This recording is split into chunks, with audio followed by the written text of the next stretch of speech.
I want to thank you all for being here. I think before I begin, I would be remiss in not thanking Luis. He's gone out of his way to work hard and plan, and he deserves a round of applause.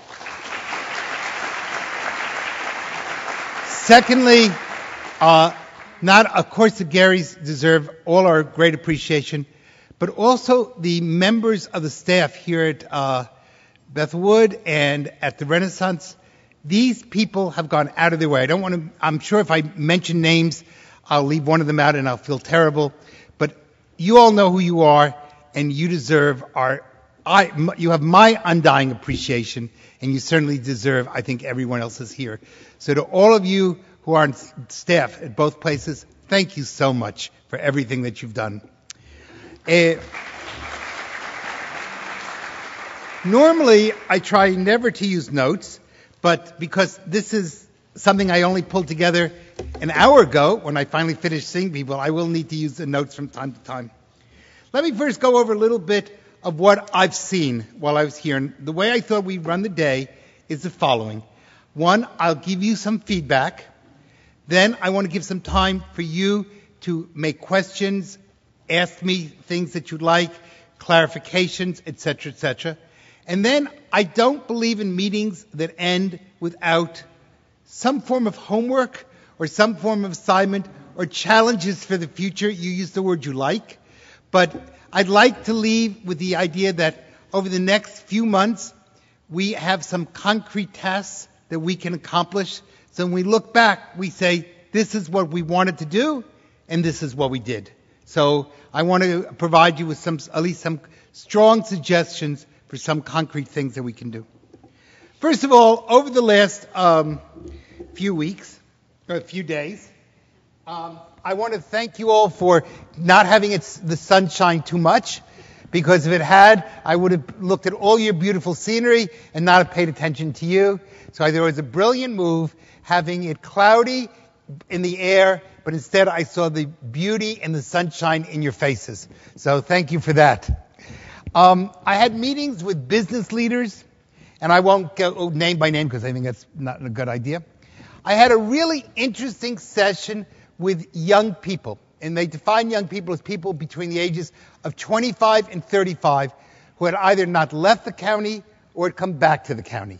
And so that they told me quite a lot.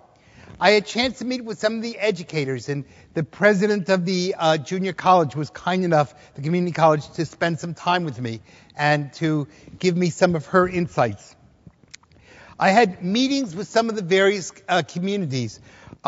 Yesterday, I had a just wonderful meeting with the people from Roscoe, and they are one of our model communities because they have a real sense of self and a sense of caring about their community. And I think we all need to salute them for everything that they've done.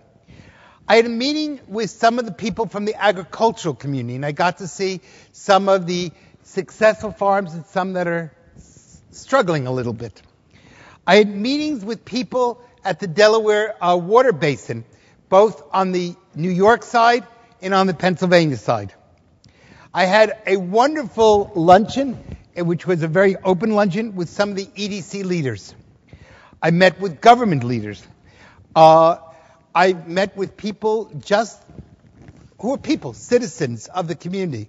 The Monsignor was nice enough to give me all sorts of insights from his perspective. So, again, I got to meet with lots of people from the community. That doesn't mean I met with everyone, and I want to emphasize that. I thought about this community, and we really break down into a number of different ways.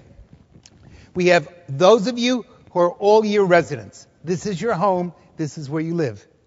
There are also people who have second homes here, and they are part of this community in their own way. There's also those who have second homes who have chosen to make the second home a primary home, and therefore we might call those people in transition. There are other community groups I have yet to meet with. People from the Hispanic community, people from the African American community, people from the Hasidic community. And they are also part of the community, and they add, each in their own way, a different aspect. Today I had the chance to chat with a gentleman who does river rafting and camping along the river basin. And he pointed out if it were not for the Hasidic community, he would go out of business. And so that was a whole different aspect of how we need to look at things and to begin to see the magic of what's here. There's also clearly some divisions within this county. That would be just a mistake not to say it. I won't go into each part of it quite yet, but there's drill for gas, not drill for gas. Clearly, that breaks out, especially in the agricultural community. That is a clear breakdown between those who want drilling and those who don't want drilling. Each side is very passionate. Each side is absolutely convinced it's right.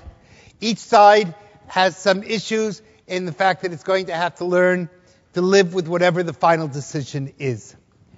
There's also what I would call the group that wants, I'm here and I want life to be the way it's been, and those who want change or what they call growth. Now, interestingly enough, people use certain terms to have their own meanings. For example, I heard the word sustainability often used. Some people use the idea we need to drill for gas because that creates sustainability. Other people use sustainability to say we need not to drill for gas because that will not allow sustainability. In other words, one of the issues that I consistently heard was that people define words from what's best from their perspective rather than necessarily a general definition. So I had to become very careful, and when someone used the word, say, I don't understand what you're saying, would you be kind enough to tell me what you mean? Because often the same word had exactly opposite meanings. And therefore you have to be very careful in how people throw words around. Especially in a place where people tend to often convince their position is right and the other guy's position is wrong. On one side was the issue, if we do not grow, whatever that means, and I will get to that in a little, we will die. And I would hear all sorts of issues. At one point I finally said, why are you here? Some people said to me, the place is, everyone's leaving, the taxes are terrible, the government is a pain in the, you add whatever word you like. This is a society based on handouts. We have become a society in which we live with nothing more than welfare. There is no initiative, etc., etc. That was one side of the argument. The other side of the argument I heard was, this is a wonderful rural community that has and we want to maintain that sense of who we are. And if we have too much growth, there'll be problems of traffic. It will destroy the environment. We want less people. Less people means better for the animals. And the more people you have, the more crime there is. That would be the other side that I was hearing. Now, I think we can question all of the assumptions. All of them tend to be overstatements. But often, one of the things I picked up very quickly was that too often we end up believing our own propaganda rather than necessarily listening to the other side. And very often I had the sense that I was listening to multiple monologues rather than to dialogues. People were kind of just talking past each other rather than to each other. So that is something I think we need to work on. Another thing that I think we need to work on very clearly is the idea not only of a dialogue and therefore listening, but the appreciation that people can disagree and still be friends. Some people will be Democrats. Some people will be Republicans. Some people will have one position, some people will be the other. We're still part of the same country. And we're occupying the same piece of land, and we need to be able to say in the end, either we come to a compromise, or sometimes I don't get what I want, but that doesn't mean that I beat you on the head because I didn't get necessarily what I want. So I think that's a real issue that needs to be taken into consideration. Very often I saw the world, heard people speaking as if it was a win-lose situation. There's a very nice Hebrew phrase that I think describes where we ought not to be, or where we want to get to. It's called zenene v'zelo chaser. The meaning is, if you think of a candle, and you have one lit candle and one candle that's not lit, and the candle that's lit shares its fire with the candle that's not lit, the candle that had the fire gave some of its fire to the candle without fire, but lost nothing by giving. It was able to share, and yet we ended up with two fires rather than just one. In a sense, I think that is a theme that this county needs to think about. Zenene v'zelo chaser. In other words, the ability to light the other person's flame and help the other person to succeed doesn't mean you're losing. I went to one conference where I was listening to the people talk about the Discovery Center and the Health Center, and they said, people have resentments about it. And I said, what? I would have pride. This is one of the unique elements of this community. Why would I feel bad that somebody else succeeds? They didn't take anything away from me. They gave to someone else. If Roscoe is doing a great job in tourism, or will be doing a great job, or won the best fishing, fly fishing in America, we all won. They didn't win, everybody won. That's the whole county. If the community college we can help to make it the best community college in America, it's not the community college who won, we all won. So one of the things I think we need to work on as a community, as a county, is pride in what the other person does. There's a very nice Hebrew Yiddish word called nachas. You can tell there's a double life to me. As you know, one side of my life is I work in economic development. The other side of my life is I'm a rabbi at A&M, but I promise I will not give a sermon. But there's a very nice Hebrew word, it's called nachat, or in Yiddish nachas, which is the reflexive pride that you get when someone you love does something well. There really is no English term. If you do something well, you have kavod, you have honor, you have pride. When your children do something well, you have nachas. We need to learn to get nachas from each other. We need to learn to, wow, when you succeed, I succeed. When you do well, I do well. And I think that's something that as a community we all need to be working on. It will only tend to make us stronger. Now, that may be the reason why I felt often, especially in the first 2 days, a lack of community pride. And that's one of the things I'm going to be suggesting. When I would say to people, well, if everything is wrong, why do you stay? They answer, quality of life. So I said to someone, well, what does that mean, quality of life? I don't know what it means. They said, well, there are no movies, where there's one. There's no place to shop. The schools are lousy. There's no good public transportation. The snow is all the time. It rains. So I said, so where's the quality of life? They said, pretty mountains. Okay, cool. So what you really mean to say is nice scenery, not quality of life. Now, I don't believe you when you say that. I want to emphasize that. Because I'm hearing it doesn't mean I have to believe it. But notice how often I think we get into the pattern of being negative. The government is lousy, the officials are lousy, the government workers are lousy, the school, everything is lousy. But I love it. There's a discrepancy there. We're not necessarily listening to ourselves. And you know something? If you can't sell yourselves on yourselves, how are you going to sell yourselves to me? The first part of good marketing is to believe in your own product. And we'll talk about that a little bit later.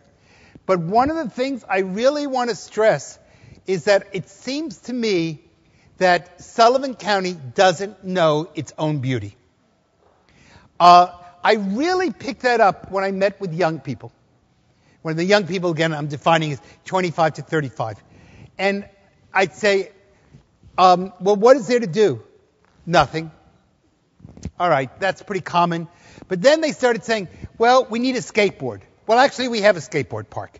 Well, we need that. Well, we actually have that. And what I started to learn is that many of the people who live here, and I'll turn this into a concrete suggestion later on, have no idea what is here.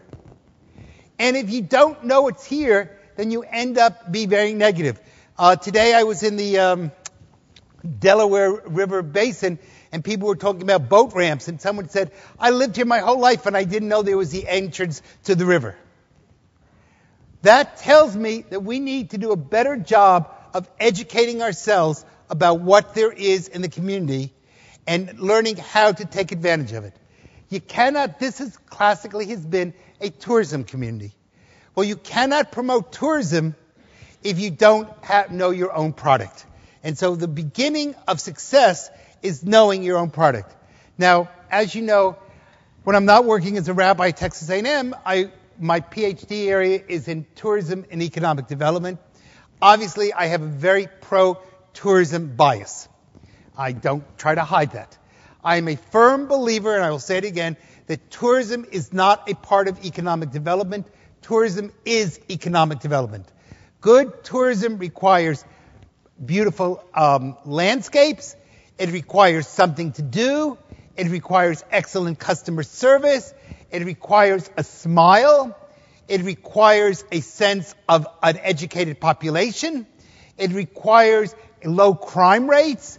It requires a sense of safety and security. You know what? Those are the key elements of economic development. If you have a good tourism community and you got pretty places to be, you have good customer service, you have people who care about other people, you have things to do, you have safe streets, you have a secure environment, people are going to want to come. And to add to that, everyone who starts out looking for a place to transfer something and business to a new place starts out as a tourist. If I come to a place because I'm considering opening up a business and everyone treats me terribly, customer service is awful, I get robbed on my way to work, the streets are falling apart, I'm not moving my business here. Therefore, you don't start, when you start with tourism, that is the openness to everyone else. Now, while I was here, I heard a lot of people use the word gateway. I caution you against gateways. Gateways are places through which people go. They're not places to which people come. I don't want to be a gateway. I want to be a destination. I want somebody else to be the gateway to Sullivan County, not that Sullivan County is the gateway to Ithaca, New York. And therefore, we have to make this a destination rather than simply a gateway to someplace else. That takes a little bit of time, that takes a little bit of effort, but I think you can do it. But be more than a gateway, be who you are. Let me tell you some of the things I thought that I heard as, first I'm going to do the negative and then I'm going to do positive. Certainly people complained across the board, lack of cooperation with government. They complained about their own negative attitude, which was kind of interesting because they were negative about being negative. People insisted that the EDC have a better infrastructure. Everyone complained about too many taxes. Everyone wanted growth without any responsibility. In other words, I want lots more people here, but I want to keep the air the way it is. I want a country atmosphere. I want no traffic, and I want lots more people here. Often you ended up with an argument going around about a hotel. If we need a hotel to get people to stay, but on the other hand, people won't stay if we don't have a hotel. So we kind of went into a chicken and egg syndrome on that. Everyone mentions on one level or the other quality of life, but nobody seems to know what it is that they want. So those were the key negative findings that I would hear. I heard lots of positive things. People said to me, I love it here because I feel at home. There's a sense of community. I heard people say that people care about each other. It's close to New York, but not too close to New York. Sullivan County has a love-hate relationship with New York City. That's the only way to say it. People here love being close to New York as long as New York City stays where New York City is.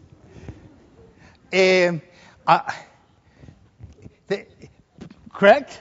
It's a love-hate relationship. I love you, just don't touch me. That is just, we have to take that into account, that there are two sides. There are some moments of being unrealistic. There are other cities like besides New York. This may come as a shock to New Yorker, but life really does exist west of the Hudson River, and very successfully. There are other major cities in the world that have suburbs. There are lots of places 2 hours from major cities that can get back and forth. You have a big advantage being next to New York, but it's not the only place in America that's next to a major city. So in other words, be realistic on what you have, appreciate it, but understand that there are other people in the world who are also functioning. Your competition, and we're going to talk about this in a second, your history is an interesting history. For a while, you were truly the place to be. I remember, I grew up in New Jersey. New Jerseyans have their own love-hate relationship with New York. We always thought New York is the big aggressive state that was always picking on us. So we have mixed, very clearly mixed feelings. But I grew up in New Jersey, and where did people go on a honeymoon? In the 1950s, the Catskills, or they went to the Poconos, to one of our neighboring states. You were the place to be until your number one competition, which was the Caribbean, knocked you out. Now, basically, what the cruises did and the Caribbean did is they took Grossinger's or Kutcher's or the Concorde, they put them on a flat metal plane in the middle of the ocean, gave people lots of food, lots of drink, the opportunity for lots of sex. I'm not saying I agree or disagree, I'm just saying what happened. And lots of gluttony. And that became, and they gave you exotic ports of call. But you know what? You're now coming to a new period. Because the Caribbean, and I work in the Caribbean. Last week I was in Aruba. The week before I was in St. Kitts. I work with the Caribbean chiefs of police. I work with almost every major Caribbean island. The Caribbean has 4 problems. And you can take advantage of those today because they're now, the ball is back in your court.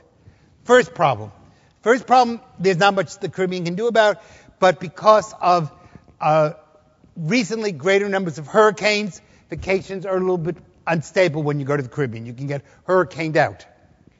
2, the Caribbean has lousy security. You're happy when you don't get mugged. That's an issue. In Jamaica, if you've ever been to Jamaica, you get on a plane, they put you on a bus into an all-inclusive surrounded by barbed wire, you spend a week, you get on the plane, get on the bus back, you get on a plane out. Were you in Jamaica? Well, technically yes, but you're really in a place surrounded by Jamaica. I dealt with Natalie Holloway in Aruba.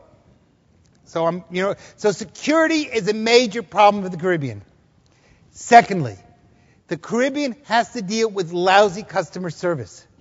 I'm not trying to pick on Jamaica today, but for example, I like to tell people in Jamaica they have 2 speeds. Very slow and off. Thirdly, the Caribbean has to deal with high prices. It's overly expensive for what you get. And people at some point get tired being ripped off. Now, you lost the advantage to the Caribbean because there was a point when the Caribbean offered what you couldn't. You can now begin to rebuild your tourism industry in a way that you can offer what the Caribbean isn't. Right now you have a lot of advantages. Yes, gas is very expensive. No one's questioning that. But airline tickets are out of sight. And at least when you're in your own car, you don't have to deal with TSA. You don't have to deal with checking your bags. You don't have to deal with 9 million different fees. And you can take a bottle of wine and not be counted as a criminal. That means that you are within 2 hours of New Jersey, Pennsylvania, and New York, and people can drive here. You can create a world here where people can, again, you're going to have to work on some infrastructure, but you can create a world here where there is at least good service. You can create a world where you get value for your dollar. You can create a world that you can get here easily, and you can create, with proper training, roads that are safe and people who care and a sense of security.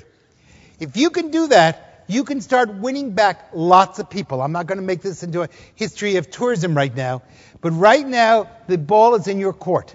Secondly, the very weak dollar, which is a pain in many ways, does have one advantage for you, and that is you are a cheap destination for a European. This morning the dollar was at $1.47 to the euro. Makes Europe incredibly expensive for us, but it makes us incredibly cheap for a European. And therefore, again, you can take advantage of the world situation and build ourselves up and begin to start thinking about that. So I want to say that maybe the time has come. One of the things I picked up right away, I'm quoting the Monsignor in this, who said, we're still sitting Shiva for the great hotels. You know what, gang? The time has come to stop sitting Shiva. The time has come to move on to stage 2 of having the unveiling. And if you've ever been to a Jewish unveiling, you know the rabbi says at the end, the period of mourning has come to an end. I'm now unveiling the tombstone. Go out, live your life, and respect the person by integrating what was beautiful about that person into your life. You know what? We need to stop sitting Shiva for Grossingers in the Concord.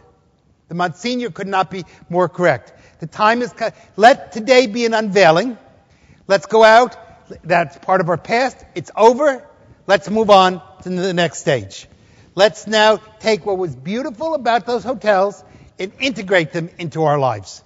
I think that's a really important aspect that we have to do. So, here are some of these ideas that we need to do. First of all, there are wonderful organizations here. You have the CVB going out and collecting, getting tourists. You have your partnership, hopefully going out and looking to get jobs. The Chamber of Commerce has done a great job of helping to keep jobs in the community. You have young people coming who want to come back here.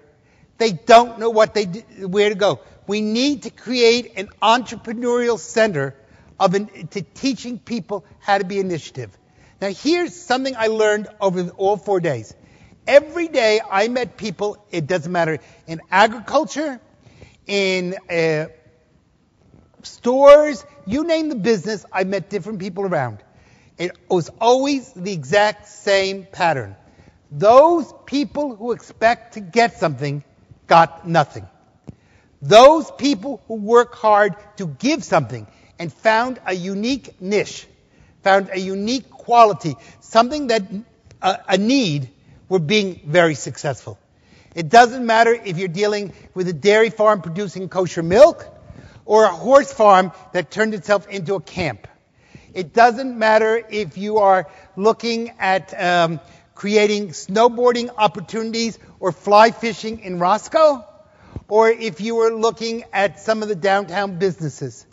In each case, those who took the time to put a sense of caring and initiative were successful, and those who just expected to receive got nothing. So I think that becomes a pattern. We're sitting in a place of someone who is willing to give. This center, which is probably one of the premier spots in this county, is here because of someone, not someone saying, well, maybe they'll do it for me. It was, I'll do it myself and I'll make it happen. So I think we need to take, if you want to make this county successful, we need, and some of the young people really had no concept of how to do that. One person said to me, what we need is for people to give us good, interesting jobs that will be exciting. And I thought, wow, the tragedy of that is, notice how it was stated, someone to give us. No. Go out and make the job. Go out and find the niche that's going to create the needs that for the next generation. And that means we have to inspire people not to wait to give, not to wait to get, but rather willing to get. If I have someone today, Ilwan is sitting here, looking at ways to create an old school and turn it into a new hotel. That's giving. And from that, God willing, he'll get. So there's a sense of willingness to go out and teach people to take risks, do items that need to be done. So let me give you, I realize there's many debates. We're not going to solve them all today. One of the issues that we thought about is, are we all on the same aircraft carrier? Or maybe we need to be a flotilla, kind of all going in the same direction, but each person floating his own boat. It's your community. You're going to have to make those decisions. I can be here to help you, but I can't tell you what to do. That would be inappropriate for me. Clearly, we are at the beginnings of new beginnings, and new beginnings are hard.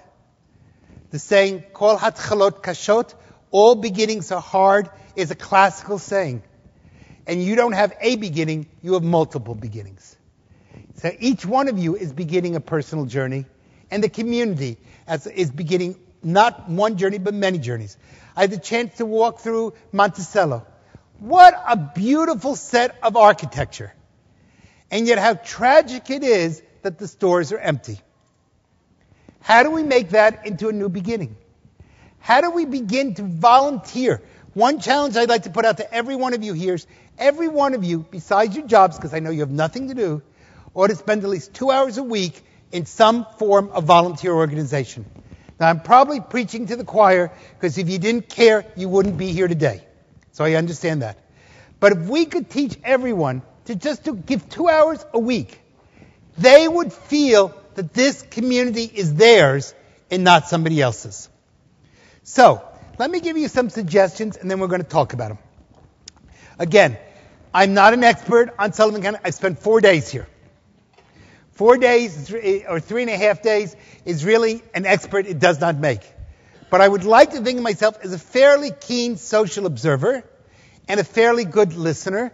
And so I did have the opportunity in 3 or 4 days to observe a lot and hear a lot. And I think that was helpful. And that gave me, at 2 o'clock, they finally gave me the time to sit down and actually write up my notes. So again, this is all done about an hour ago. If you notice, I managed to rush through things to the point that I even shared my lunch with my tie. But what can you do? You know, you have to accept the good with the bad. So, 1, I'd like to see us rebrand Sullivan County. I think, and what I mean by that is, there's too much of a negative image by the people here. We need to teach ourselves that we love where we are. If you don't like it, you know what? You're not forced to live here.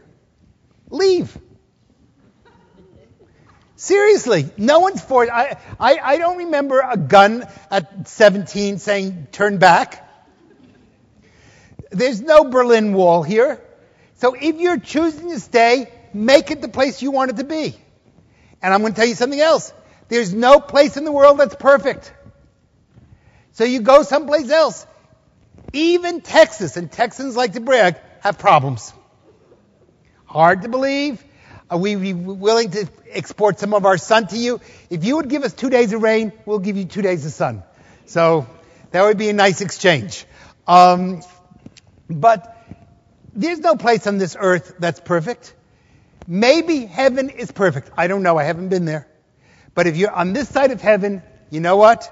To live is to deal with problems. So every one of us is going to deal with problems. So we need to rebrand, not Sullivan County as much, we need to rebrand it in our mind. Here's a basic thing. You cannot sell me Sullivan County if you don't believe in it. That means, yesterday when I was in Roscoe, and I really enjoyed my time, I didn't enjoy my time with everyone, but I really enjoyed my time with the people in Roscoe for one reason. It was clear they loved Roscoe. I could yell at them all they want. They were going to defend their community. And right away, that tells me something. Every one of us has to have the sense, I love my home, I love my county, I love my state. We got problems, I'm going to work to fix them. Period. And you fix it the way you think is right. That's what democracy is all about. Lots of people complain to me that New York State is a welfare mentality. You're the welfare capital of the world. That's true. Then get rid of your government and get a new government. That's why we have elections. If you like welfare, fight for it. If you hate welfare, fight to get rid of it. That's why we have a multi-party system in this country. You have the right to fight for what you want. But don't complain to me. Go out and do something. If you're having an election, back the candidates you like, or run for office yourself. It's easy to complain. It's harder to do. I think the time has come to start doing. 2, we need to begin to create a unified vision of what we want. And a unified vision can have many subparts to it, but there has to be at least a sense. You cannot be an urban, rural center with lots of new people, but no cars. I mean, you just can't do that. You can't both drill for gas and have no gas. Some decisions are going to have to be made along the line, and we're going to have to come up with a vision. That may mean some more talking. We need to not try to solve everything every day. I have the sense that people are shell-shocked because they've been promised so much in grandiose visions, and there's a sense, it's almost a sense of I'm looking for the magic bullet. If we could only have gaming, everything would be okay. If we could only have gas drilling, everything would be okay. If we could only have, you name it, everything would be okay. You know what? None of those things are going to make everything okay. They might be a good part of the piece, and they may not. But Las Vegas has gaming, and they claim 18% unemployment. It's probably 23 or 24% unemployment. Other people have, in other words, and I'm not saying have gaming or not having gaming. What I'm saying is no one solution will solve everything. And even when you get a new problem, when you get a solution, that new solution will create new problems. So you need the structure to be able to deal with problems along the way and what they have to say.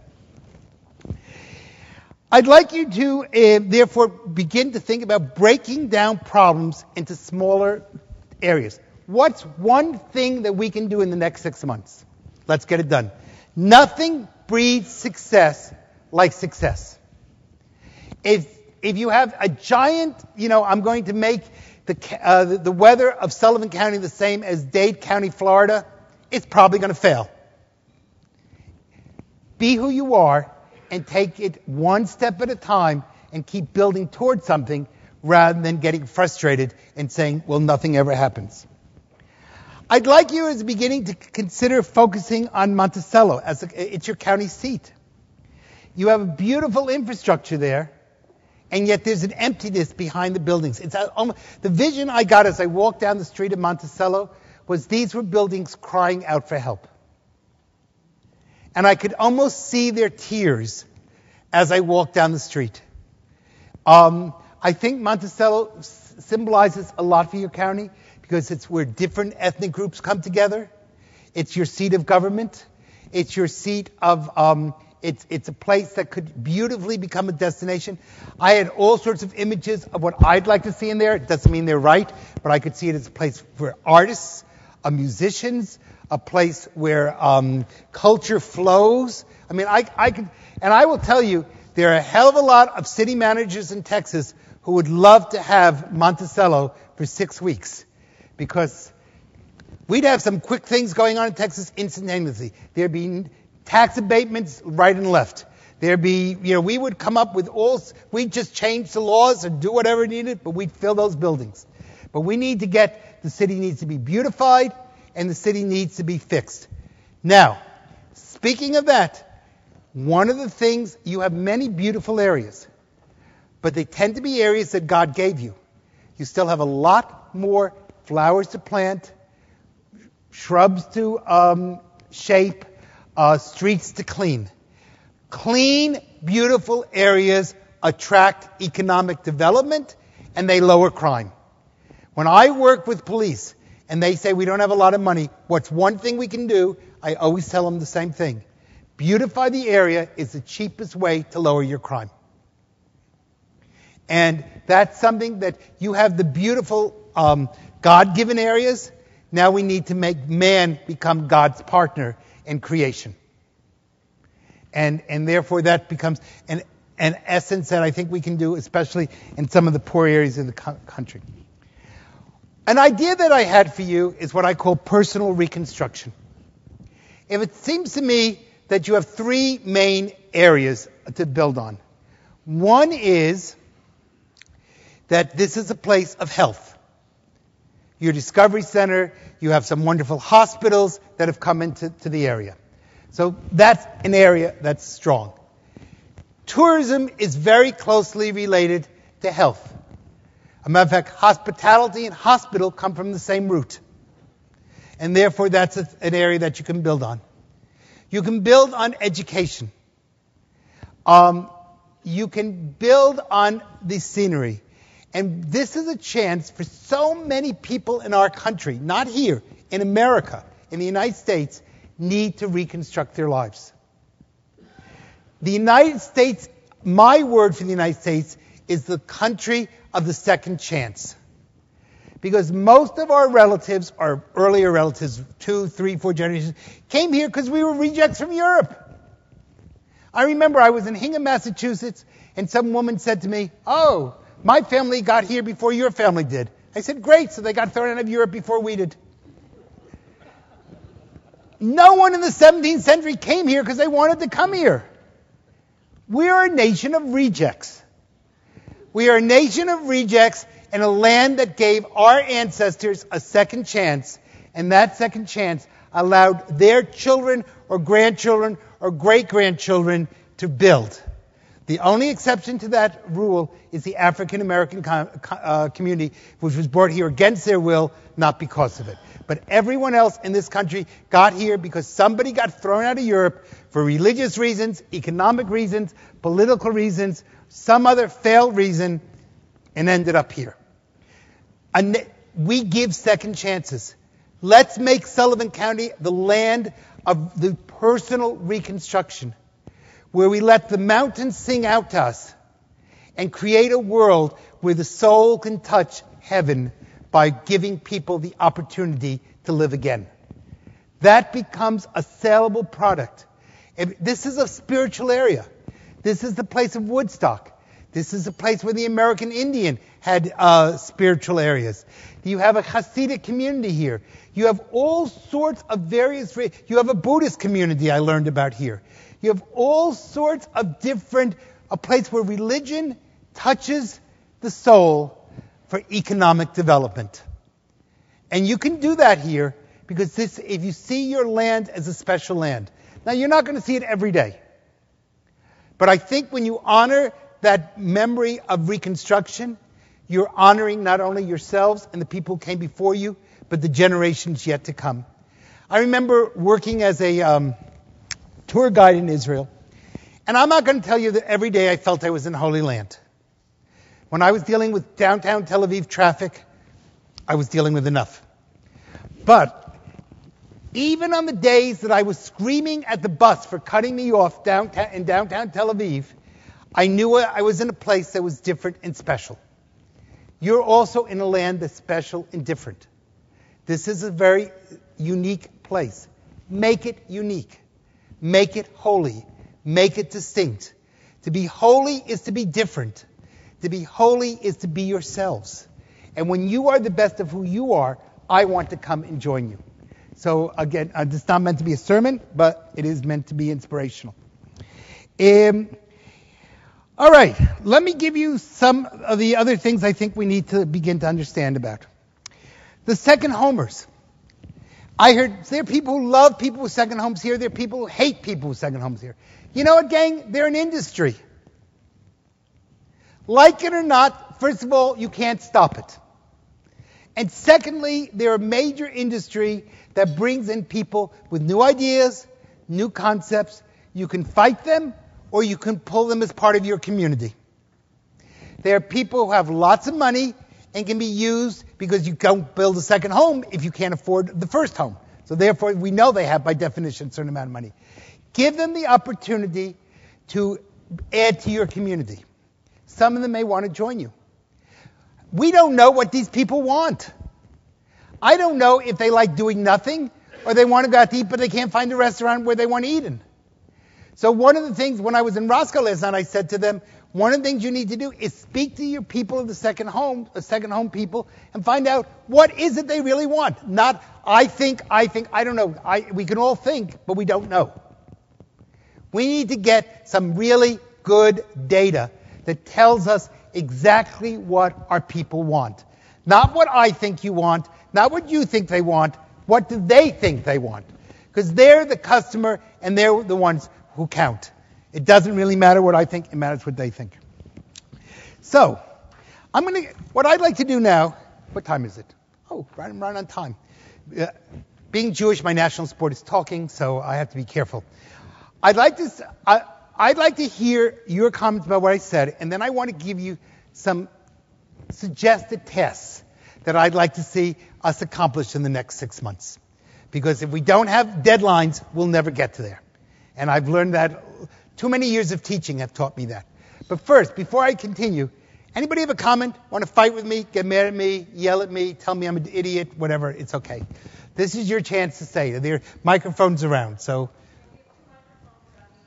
is there anybody who'd like to make a comment, ask a question? Or did I just bore you? Yes, ma'am. Wait, go over, either come to the microphone or... I do think that there has been some surveys of second homeowners. I'm sure there have. But the problem is nobody knows the results when I ask around. The question was that she thinks there have been some surveys of second homeowners. I agree with you. The problem is and the other thing you have is you have plans galore. We need to, first of all, any survey needs to be updated. I'm not asking to do it. Secondly, I don't know what type of survey it was. I don't know how well done it was. And I don't know if anybody knows what's in it. So maybe the first thing you need to do is go read that survey and find out what the results were. Secondly, we need to see, do we need to update it? Thirdly, do we was it done correctly or was it not done correctly? I don't know. So it's good that we've done it. It's now 2011. Your world has changed. We got to change with it. Somebody else, question, argument, fight. If not, I'm going to give you suggestions. Talk good and loud. We heard a lot about becoming a destination. Right. Do you think the communities up here fear being a destination? The question he asked was, he heard lots about becoming a destination. Do I think these communities fear becoming a destination? Some communities do, and some communities don't. Those communities that want to become a destination, we have to help them to become. Those communities who may want to do something else, we have to help those communities get to where they need to go. I do not think of Sullivan County as a single unit monolith. Maybe we need to begin to think this is a very big county, and we need to begin to think of different areas of the county appealing to different people. So clearly some parts of this county want to be a destination. And others, questionable. And they're going to have to come out. But they can't live off the county parts that want to be a destination. If you don't want tourism, that's okay. But then you have to want something else. I love this lady because she says exactly what she thinks.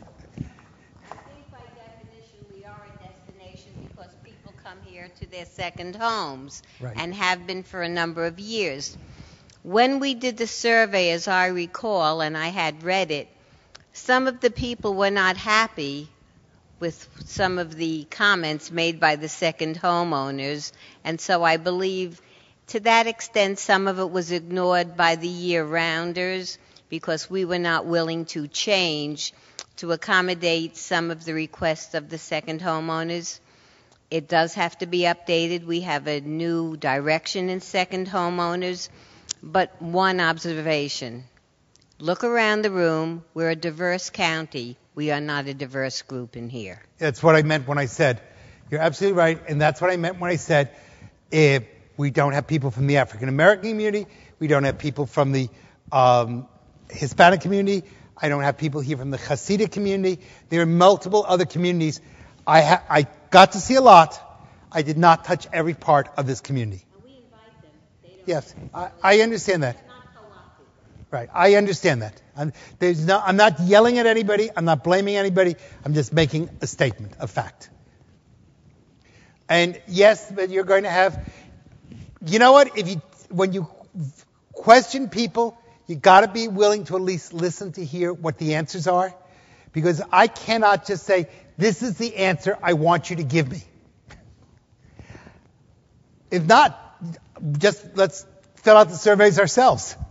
But if we want to have people come, if you want to make money, you got to listen to your customer. I remember I worked in Navasota, Texas. I still work there, and the store owners told me how bad the customers were because they didn't come when the store owners wanted to open. I said, gang, they're the customers. You can't just say, I come to work from 2 to 3 in the afternoon. That's when I want you to shop. Because your customer is going to go someplace else. Now, you can become the New Hamptons if you want. There are lots of things that you can do, but you're going to have to decide, do you want to do what your customers like? And are you open enough, if that's your customer, to live with those people and to live with hearing things you may not like? That's what business is all about, good or bad. Somebody else got a statement, comment. You had mentioned, I think one of your points or recommendations was creating a unified vision. Yes, and I said that could have multiple parts to it. Right. I was just wondering, if you had thoughts on how would we go about doing that, what the process might be. Are you available to help? Yes. All right. Sandra is already, or the Renaissance people have been nice enough to ask me to come back some other time. So if you guys can survive me, you're not done with me yet. So now, I am about 5 minutes going to give you some suggestions. I'm just not going to answer you in the next 5 minutes. In case somebody else has a question, please don't see me as rude. I want to make that, give you some ideas on how to get to those visions. Yes, sir. What do you think of tour guides? You mentioned you were a tour guide Yes. in Israel. Yeah, right. We call ourselves a tourism destination, but you can't really come and take a tour. It's difficult to find your way around between destinations.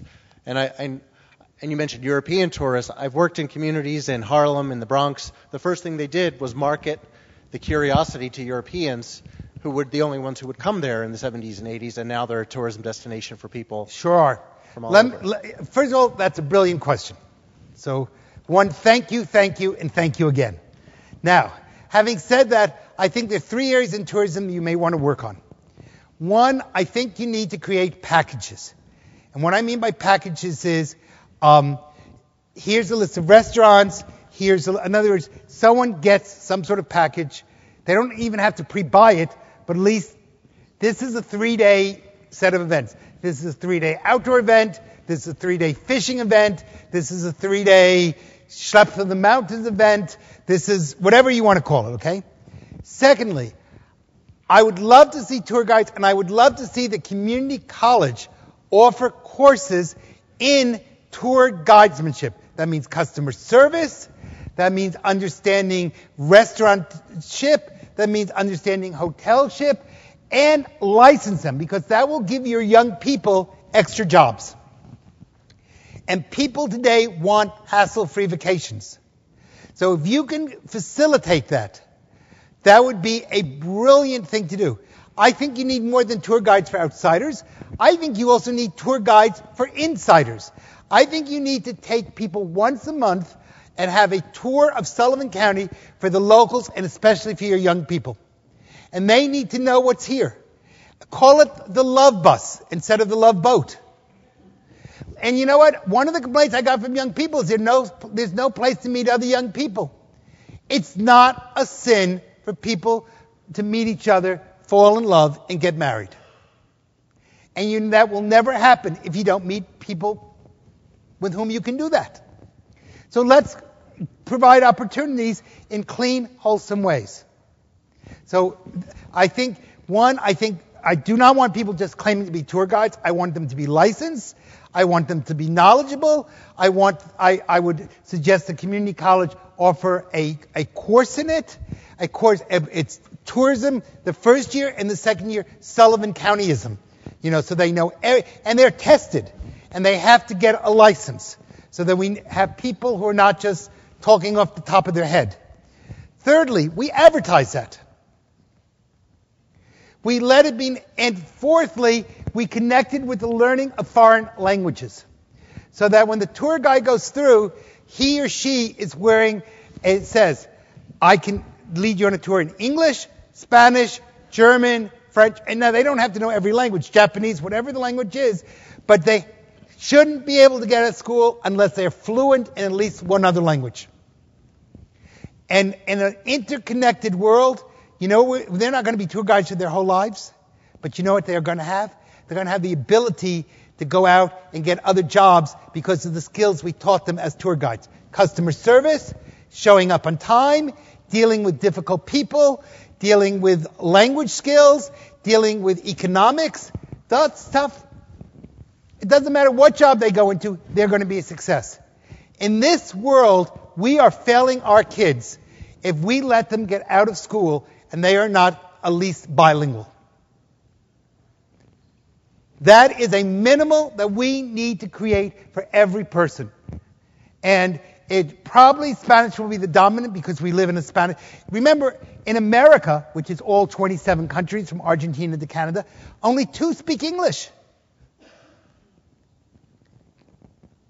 What about everybody else? And in the United States, it's questionable if we always speak English. If you go south of San Antonio in Texas, you hear a lot more Spanish than English. You go to the Miami airport, try getting through Miami airport in English. Well, we got to be able to deal with this. We have to prepare our young people for this.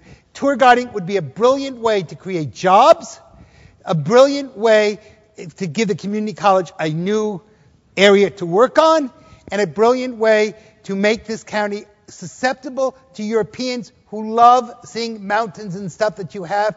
They would love to hike it. They would love to fish it. They would love to snowboard it. They would love to schlep around in a lake or do whatever they're going to do. And if the guy can speak Spanish or French or German, we're going to make a lot more money. And they'll pay in euro, and at the rate the dollar's going, take the euros, forget the dollar, because the euro keeps going, who knows what it'll be, but right now you want more euros than dollars. And you'll fill yourselves, you'll fill your restaurants. All right, great question. Somebody else. That's what this is. Yes, sir. I see somebody, but I don't see where there you are. That's JJ, isn't it? Yes, I don't really need it. I could speak loud enough. Thank you, obviously, for your insights. Monticello, you mentioned, is obviously of utmost importance to the county because it is the seat of government.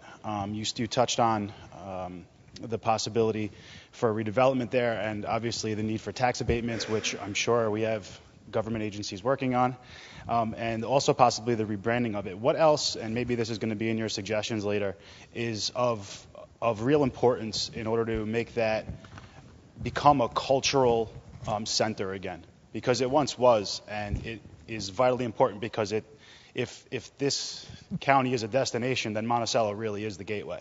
Okay. First, just one, JJ, as much as I appreciate, I would say, one thing I want to just, not question, and that is, as a tourist, I don't know what was. I only know what is. You're the local, so you know that Monticello once was. My history of Monticello is 2 hours, not even 2 hours, an hour, walking down the street on a Monday afternoon, which was the day you had sun. That's it. That's the totality of what I know. So having said that, understand the tourist never knows what was. The tourist only knows what is. So, let's make it into those types of areas. First of all, the architecture there is spectacular. Secondly, I would love to see cafes outside on the sunny days. I would like to see entertainment on this closest street off, and have something going on every night in downtown Monticello. And it doesn't have to be some fancy band. It can be the high school band. You can have kids do an art show. You can have a whole series of different things, but have something going on so that at 5 o'clock, people are out there, at least in the nice weather, or 8 o'clock or whatever time you want to make it. Thirdly, I would love to see everyone volunteer an hour, 2 hours a month, if nothing more than that, to spend some time cleaning up Monticello and saying to the people of Monticello, we care. You are us and we are you.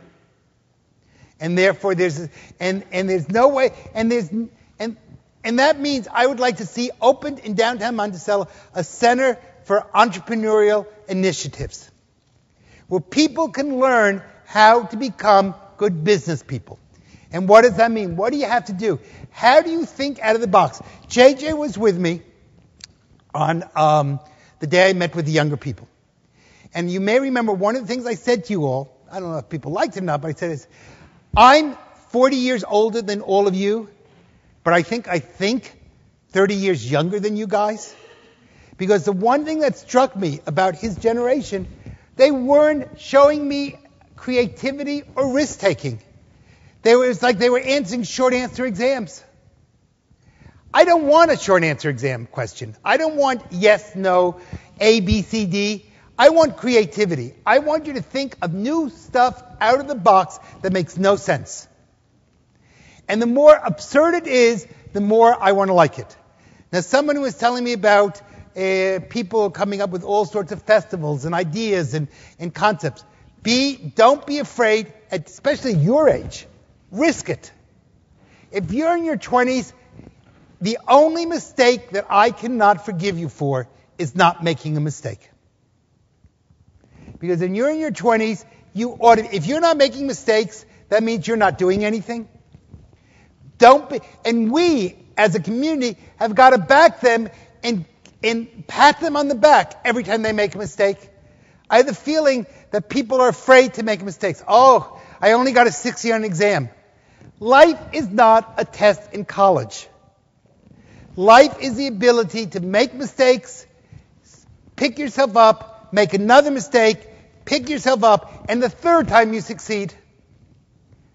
And that's what made Edison fail 25 times before he made a light bulb. Einstein got thrown out of high school because he was told he was too stupid to graduate. Try it. I think, and we need to be encouraging young people to do those types of things. I would make Monticello a town for young people. And this is a chance for you to let your imagination go wild and create things. And if some of them fail, they fail. I wanted to say one thing also. I'm from Monticello. JJ is also. Yes. But you were talking earlier about how you have to solve problems, you have to start small. Yes. So that you can eventually Sure. change things. Monticello has a lot of, I guess you could say there were small problems, but there are issues with the businesses that are already there, that are already trying to survive and having a difficult time on Broadway. Sure. So do you have any suggestions? I know you don't know a lot about the culture of Monticello. There's not a lot of pride in the homeownership in the village, for example. I Sure. mean, it's a sweeping statement, but I from what I understand. So do one thing in Monticello that's successful, then get some more people to do there. That's one of the reasons why I suggested if we could get the young people to take it over, and I don't mean take it over meaning control it, but take it over in the sense we're going to make this our project. Do something. Pride develops by making one success after another. And I think it's a beautiful place. I absolutely think it's gorgeous. I don't want to make today all about Monticello, but wow, I just see that as a town with opportunity after opportunity if we're willing to sit down and think it through and come up with some ideas, and some of them will fail, but some of them will succeed. And if we get 3 out of 10 to succeed, hallelujah. JJ, and then this gentleman here, okay? Okay. One of the largest problems that is in Monticello is the poverty rate. Right. And it's obviously, if we're the capital, then if Sullivan County is the capital, then Monticello is the capital. How do you motivate that younger, ethnically diverse population in order to become a more civically engaged entity in the community, since obviously none of them are represented here today, and many of the things that we do, they're not represented? They're going to resent you at first. You motivate yourselves first, and then eventually others will join you. Sometimes it takes a year of work.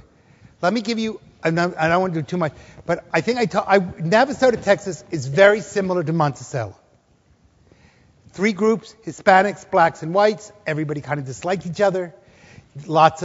Very little pride in the homes, lots of trash in the front yards, you name it.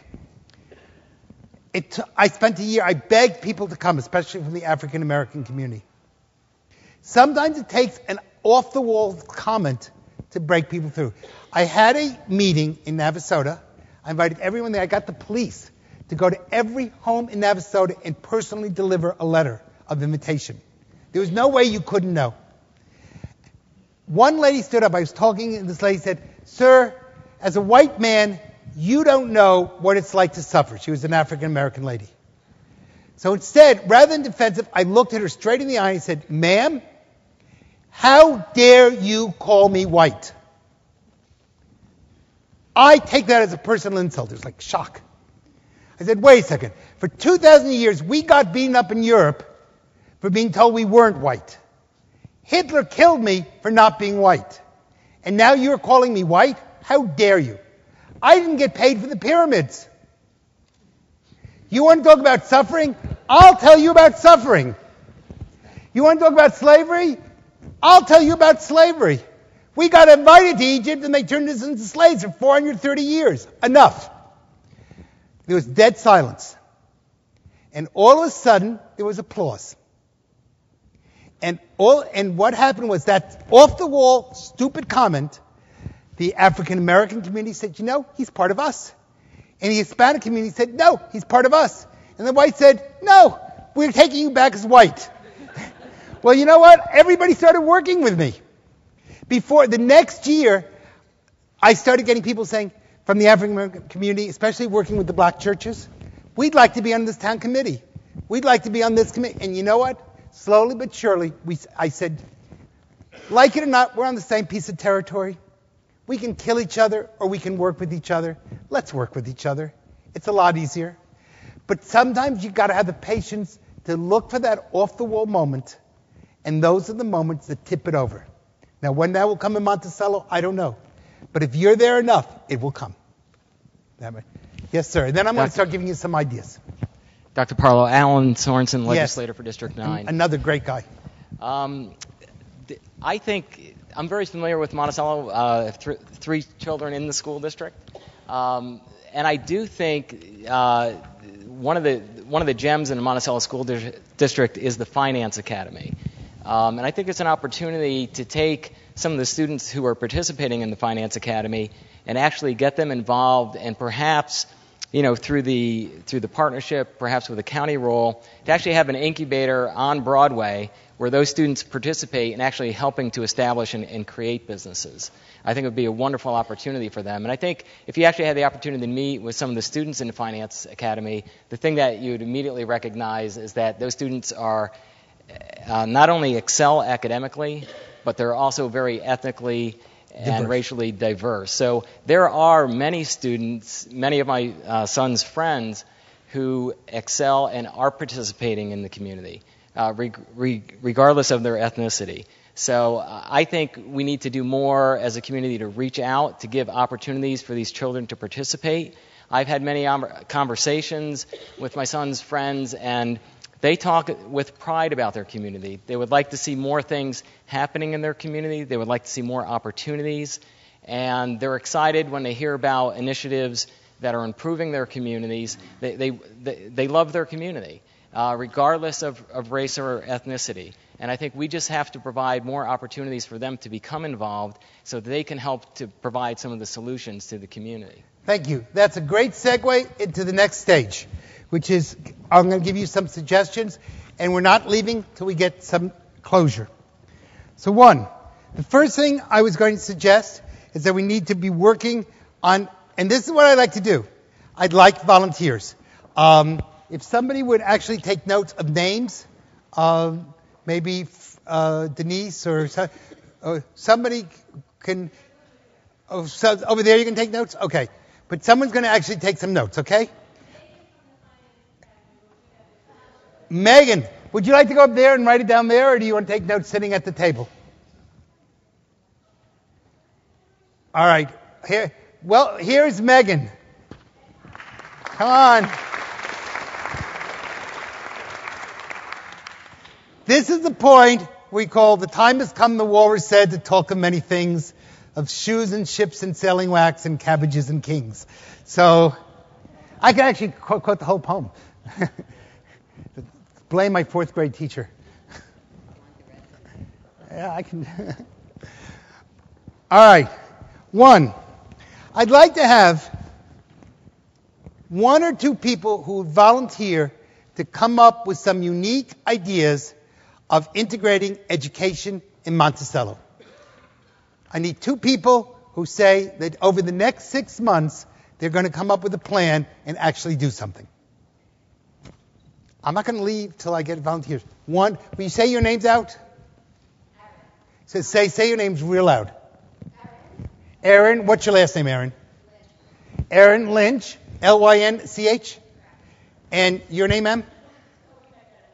Kobe, Topi. And my last name is Magnetico.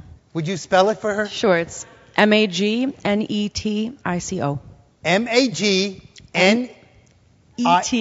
You got it. It's like magnet, ICO. All right. That's the beauty of youth. Terrific. Secondly, I'd like to make a suggestion that we come up with, I'm calling it the Sullivan County Committee for the Future. And its mission would be to look at past strategies for Sullivan County. In other words, everybody tells me there must be like 27 different plans. I'd like to go through those plans. I'd like to know what we have in those plans, what's in common, what's not in common, and then build from those plans a foundation for tomorrow. In other words, let's read the old surveys, let's read the old plans, let's see what they say, and let's come up with something that in 6 months we can present. So Alan Gary was nice enough to say that he'd be on the committee. Is he here, Alan? Where are you? No, I was giving my name. Alan, thank you. And who else will be in that committee? Jill Wire. Jill, okay. And I have one other person, JJ. Done. Thank you. I'd like to see some people who'd be willing. We desperately need some sort of hotel down here in this part of it. We're getting a hotel, God willing, soon in the Delaware River area. But this part of the county is desperately in need of a hotel because you can't bring people in to discuss economic development if you have no place to put them. That means we have to go out and actively seek some place. Maybe it's renovating an old hotel. Maybe it's getting a new hotel. I don't know, but at least start the process in the next months. Can I find 1 or 2 people who will be willing to work on that? 1, 2. Say your names out loud so the ladies can get it.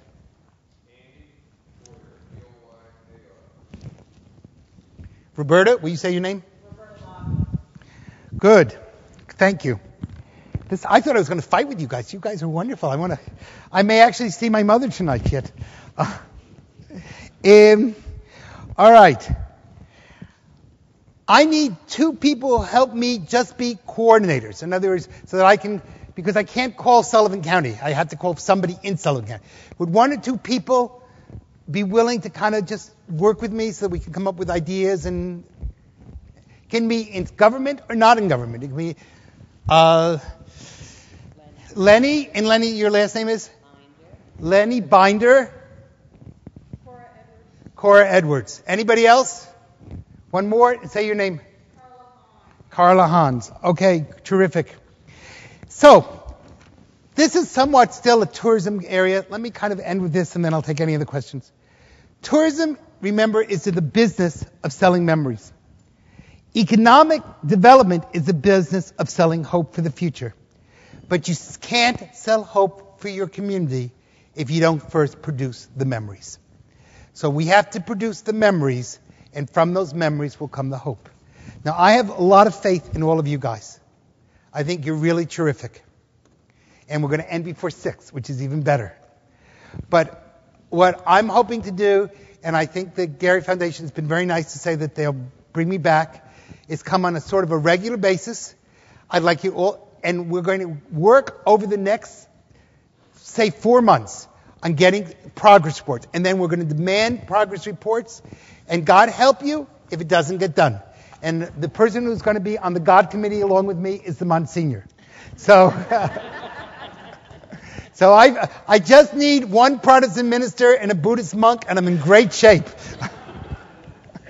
So, Monsignor, will you be on the God committee with me? I guess I got volunteered. Thank you, Monsignor. So, your assignments are, 1, I want a positive attitude for everyone. 2, I want you to be listing and getting to the people, the coordinators, something every day. I want you to come up with some idea, something nice about Sullivan County. Enough of the kvetching. It's over. No more Shiva. We're now on the past unveiling stage. Okay? We're moving on. I want to hear something nice. I want you to be able to sell it to me. And when I come back in 5 months, God help you. And I got my friend here. God help you if you walk in with a negative attitude. Because from now on, smiles are going on our face. And we're going to make this the best county in the Northeast. Agreed? Thank you.